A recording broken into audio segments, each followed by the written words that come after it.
Class के हमारे YouTube channel में आपका स्वागत है। दोस्तों, हम आज छत्तीसगढ़ की सीरीज स्टार्ट कर रहे हैं। आपको छत्तीसगढ़ से संबंधित महत्वपूर्ण एमसीक्यू आपको प्रोवाइड कराया जाएगा। दोस्तों, आज का टॉपिक है छत्तीसगढ़ के जनजातीय लोक नृत्य। और आज हम जनजातीय लोक नृत्य के बारे में आपसे विस्तार से चर्चा करेंगे। दोस्तों, प्रश्न संख्या 1 की ओर बढ़ते हैं। दोस्तों, दमनज नाच किस जनजाति से संबंधित है?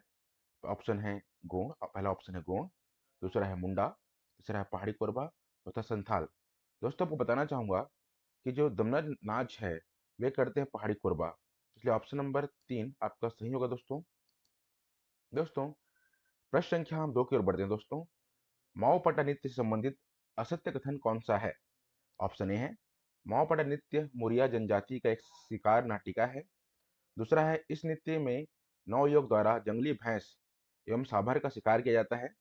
तीसरा है इस नृत्य का प्रमुख वाद्य यंत्र टिमकी एवं कोडो ढका है। चौथा ऑप्शन है इस नृत्य की उत्पत्ति कर्म नामक राजा से मानी जाती है। दोस्तों, यहाँ पे असत्य कथन की बात कही गई है। दोस्तों, पहला ऑप्शन देखते हैं, माओपाटा नृत्य मुरिया जनजाति का एक शिकार नाटिका है, बिल्कुल सही है ये। दूसरा ऑप्शन है इस नृत्य में नव युवक द्वारा जंगली भैंस एवं सांभर का शिकार किया जाता है, बिल्कुल सही है ये। इस नृत्य पे प्रमुख वाद्य यंत्र टिमकी एवं कोडो ढका का प्रयोग किया जाता है, बिल्कुल सही है। दोस्तों, चौथा ऑप्शन है इस नृत्य की उत्पत्ति कर्म नामक राजा से मानी जाती है, ये आंसर बिल्कुल गलत है दोस्तों। इसलिए असत्य जो होगा ऑप्शन नंबर 4 होगा। दोस्तों, हम प्रश्न संख्या 3 की ओर बढ़ते हैं। निम्नलिखित में गौर नीति संबंधित सत्य कथनों की पहचान कीजिए। पहला है शरद ऋतु में गाया जाता है। दूसरा है यह कुरकू जनजाति का पारंपरिक नृत्य है। तीसरा है यह माड़िया जनजाति का जात्रा नृत्य है। चौथा है इस नृत्य में प्राय 8 पुरुष और 8 महिलाएं होती हैं। दोस्तों, यहाँ पे सत्य कथन की बात की गई है। तो पहला सत्य कथन को हमको जाने आखिर गौर नृत्य करता कौन है? दोस्तों, इसका ऑप्शन नंबर 3 यह माड़िया जनजाति का एक जात्रा नृत्य है, बिल्कुल सही ऑप्शन है। हम ऑप्शन नंबर 3 पे जाएंगे। दोस्तों, हम प्रश्न संख्या 4 की ओर बढ़ते हैं। कृषि परंपरा पर आधारित नृत्य है। पहला है कर्मा, दूसरा है कक्सार, तीसरा है सुआ, चौथा है सरहुल। दोस्तों, कृषि परंपरा पर आधारित नृत्य जो है वो है कर्मा नृत्य। इसलिए प्रश्न संख्या 4 का जो है वो ऑप्शन होगा 1। दोस्तों, हम प्रश्न संख्या 5 की ओर बढ़ेंगे। ऐसा कौन सा गीत घसिया जाति का विशेष जाति गीत है? ऑप्शन ए है लेंजा गीत, ऑप्शन 2 है रेला गीत, ऑप्शन 3 है कर्मा गीत, ऑप्शन 4 है धनकुल गीत। तो दोस्तों, घसिया जाति का जो विशेष जाति गीत है वह कर्मा गीत है। दोस्तों, ऑप्शन नंबर 3 करेक्ट आंसर है। दोस्तों, प्रश्न संख्या 6 की ओर बढ़ेंगे। बघेलखंड के भूमिया बैगाओं द्वारा किए जाने वाला नृत्य कौन सा है? पहला है थापटी नृत्य, दूसरा है सरहुल नृत्य, तीसरा अटारी नृत्य, चौथा है एबालतोड़। दोस्तों, मैं बताना चाहूंगा कि बघेलखंड के भूमिया बैगाओं द्वारा जो नृत्य किया जाता है वो है अटारी नृत्य। इसलिए ऑप्शन नंबर 3 जो है बिल्कुल सही है। दोस्तों, हम प्रश्न संख्या 7 की ओर बढ़ेंगे। बिलमा नृत्य से संबंधित असत्य कथन कौन सा है? पहला है मुरिया जनजाति का लोकप्रिय नृत्य है। दूसरा ऑप्शन है बैगा का जनजाति लोकप्रिय नृत्य है। तीसरा ऑप्शन है इस नृत्य में वाद्य यंत्र मादर है। चौथा है इस नृत्य प्रायः शीत ऋतु में की जाती है। दोस्तों, आपको बताना चाहूंगा कि यहाँ असत्य कथन बोला गया है। तो जो बिलवा नृत्य है वो मुरिया जनजाति के लोग नहीं करते हैं, अर्थात पहला ऑप्शन बिल्कुल ही सही है। बाकी सारे जो ऑप्शन है वो सत्य हैं, और ये जो पहला ऑप्शन मुरिया जनजाति का लोकप्रिय नृत्य है ये असत्य ऑप्शन है। इसलिए ऑप्शन नंबर ए सही होगा। दोस्तों, प्रश्न संख्या 8 की ओर बढ़ेंगे। दुर्ला नाच से संबंधित असत्य कथनों पर विचार कीजिए। पहला ऑप्शन है दुर्ला जनजाति से संबंधित नृत्य है। दूसरा है इस नृत्य में स्त्री और पुरुष सहभागी होते हैं।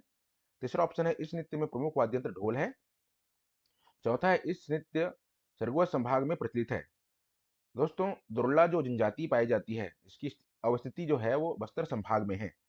इसलिए यहाँ पे जो क्वेश्चन में असत्य कथन बोला गया है, इसलिए इसका आंसर होगा आंसर नंबर 4। यह सरगुजा संभाग में प्रचलित है, ये गलत है। इसकी जो अवस्थिति है वो है बस्तर में। इसलिए आंसर ऑप्शन नंबर 4 रॉन्ग होगा। दोस्तों, हम प्रश्न संख्या 9 की ओर बढ़ेंगे। किस नृत्य को उड़रिया एवं चंदा राव उत्तरायण के नाम से जाना जाता है? पहला है दमन नृत्य, दूसरा ऑप्शन है सेरा नाच, तीसरा है चंदनी नाच, तीसरा और चौथा है पाग नाच। यहाँ पे करेक्शन कीजिएगा दोस्तों, ये चौथा है, पाग नाच है। दोस्तों बताना चाहूंगा कि उड़िया जो नृत्य है वो है चिंदरी नाच का, इसलिए ऑप्शन नंबर 3 बिल्कुल ही सही होगा दोस्तों। दोस्तों प्रश्न संख्या 10 की ओर बढ़ेंगे। पाग नाच की जनजाति से संबंधित है पाग नाच।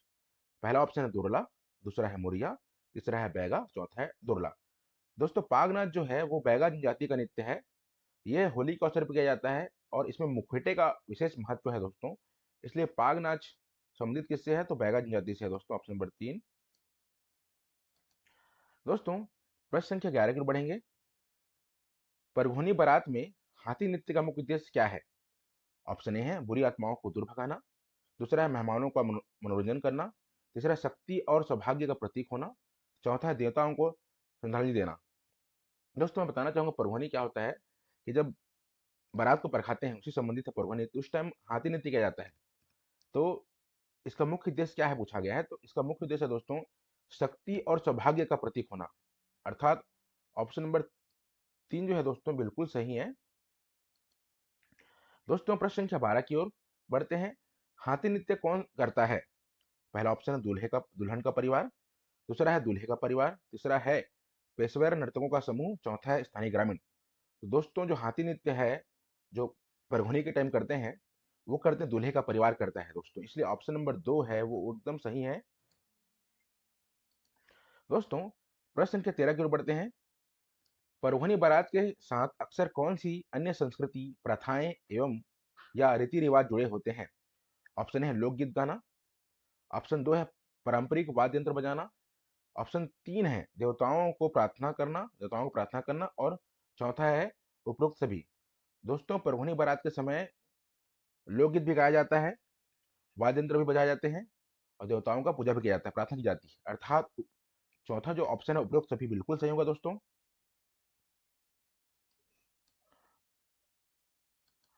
दोस्तों हम प्रश्न संख्या 14 की ओर बढ़ेंगे। एक सामान्य परभुनी बारात समारोह कितने समय तक चलता है? ऑप्शन 1 है कुछ घंटे, ऑप्शन 2 है पूरा दिन, ऑप्शन 3 है कई दिन, ऑप्शन 4 है यह क्षेत्र के आधार पर अलग अलग होता है। दोस्तों मैं बताना चाहूंगा कि जो परभुनी बारात है पूरा दिन चलता है, इसलिए इसका आंसर होगा ऑप्शन नंबर 2 बिल्कुल सही होगा, ऑप्शन नंबर 2 बिल्कुल सही होगा। दोस्तों हम प्रश्न संख्या 15 की ओर बढ़ेंगे। परभुनी बारात में दूल्हा और दुल्हन की क्या भूमिका है? पहला है वे ध्यान के केंद्र में होते हैं और रीति रिवाजों में भाग लेते हैं, दूसरा है वे घर के अंदर रहते हैं और उत्सव में शामिल नहीं होते हैं, तीसरा ऑप्शन है वे केवल समारोह के अंत में दिखाई देते हैं, चौथा है उनकी कोई विशिष्ट भूमिका नहीं है। दोस्तों जो परभुनी बारात में दूल्हा दुल्हन जो होते हैं वे ध्यान के केंद्र में होते हैं और वो रीति रिवाजों में भाग लेते हैं, अर्थात इसका पहला आंसर पहला ऑप्शन बिल्कुल सही होगा। प्रश्न संख्या का पहला ऑप्शन बिल्कुल सही है दोस्तों। दोस्तों हम प्रश्न संख्या 16 की ओर बढ़ते हैं। परब नाच में इस्तेमाल होने वाले वाद्य यंत्रों के संदर्भ में कौन सा कथन सही है? पहला है बांसुरी और अलखजा का उपयोग केवल पुरुष करते हैं, दूसरा है ढोल बजाने के लिए विशिष्ट तकनीक का प्रयोग किया जाता है, तीसरा है वाद्य यंत्रों का चुनाव मौसम के अनुसार किया जाता है, चौथा है वाद्य यंत्रों का उपयोग केवल नृत्य के दौरान ही किया जाता है। दोस्तों मैं बताना चाहूंगा यहाँ सही कथन की बात की गई है कि परब नाच में जो वाद्य यंत्र इस्तेमाल होते हैं, इसलिए कथन सही क्या है? दोस्तों जो सेकंड ऑप्शन है ढोल बजाने के लिए विशिष्ट तकनीक का उपयोग किया जाता है, यह ऑप्शन बिल्कुल सही है दोस्तों। दोस्तों प्रश्न की 17 की ओर बढ़ेंगे। परब नाच में किए जाने वाले कर्तव्यों का क्या उद्देश्य है? पहला है केवल मनोरंजन करना, दूसरा है शारीरिक शक्ति प्रदर्शित करना, तीसरा है सामाजिक एकता को दर्शाना, चौथा शत्रुओं को डराना। तो दोस्तों परब नाच में जो जो उद्देश्य है कर्तव्यों का वो है दोस्तों सामाजिक एकता को दर्शाना, अर्थात इसका 17 का आंसर होगा दोस्तों ऑप्शन नंबर 3। दोस्तों प्रश्न संख्या 18 की ओर बढ़ते हैं। परब नाच के दौरान महिलाओं द्वारा पहने जाने वाला घुंघरू का क्या महत्व है? ऑप्शन ए है केवल सजावट के लिए, दूसरा है नृत्य की ताल को बनाए रखने में मदद करता है, तीसरा है बुरी नजर बचाने के लिए, चौथा है उपरोक्त सभी। दोस्तों जो घुंघरू होता है दोस्तों उसका महत्व यह है कि वह नृत्य की ताल को बनाए रखने में मदद करता है, अर्थात ऑप्शन नंबर 2 बिल्कुल सही है दोस्तों। दोस्तों प्रश्न संख्या 19 को जाएंगे हम। परब नाच का आयोजन आमतौर पर कब किया जाता है? पहला ऑप्शन है फसल काटने के बाद, दूसरा है किसी विशेष धार्मिक अवसर पे, तीसरा है युद्ध के समय और चौथा है किसी भी समय। तो दोस्तों जो परब नाच का आयोजन होता है वो फसल काटने के बाद होता है, इसलिए ऑप्शन नंबर एक बिल्कुल सही होगा दोस्तों।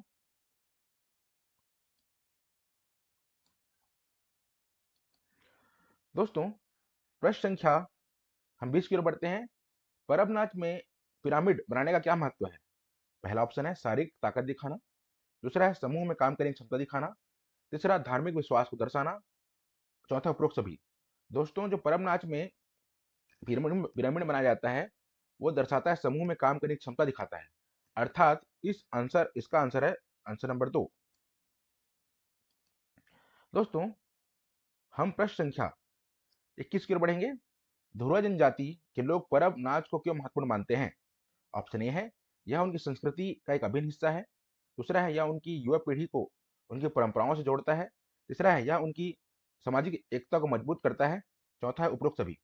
दोस्तों ये तीनों जो चारों आंसर हैं, तीनों आंसर ऑप्शन दिए हैं वो बिल्कुल सही है। इसका आंसर होगा उपरोक्त सभी। जो चौथा ऑप्शन सही होगा दोस्तों। दोस्तों प्रश्न संख्या 22।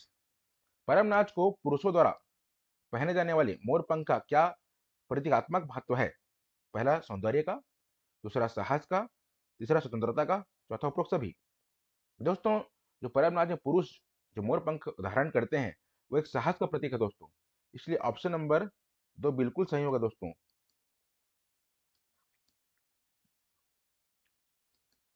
दोस्तों आज की हमारी क्लास कैसी लगी आप बिल्कुल कमेंट करें, बताएं हमें और सब्सक्राइब करें हमारे चैनल को।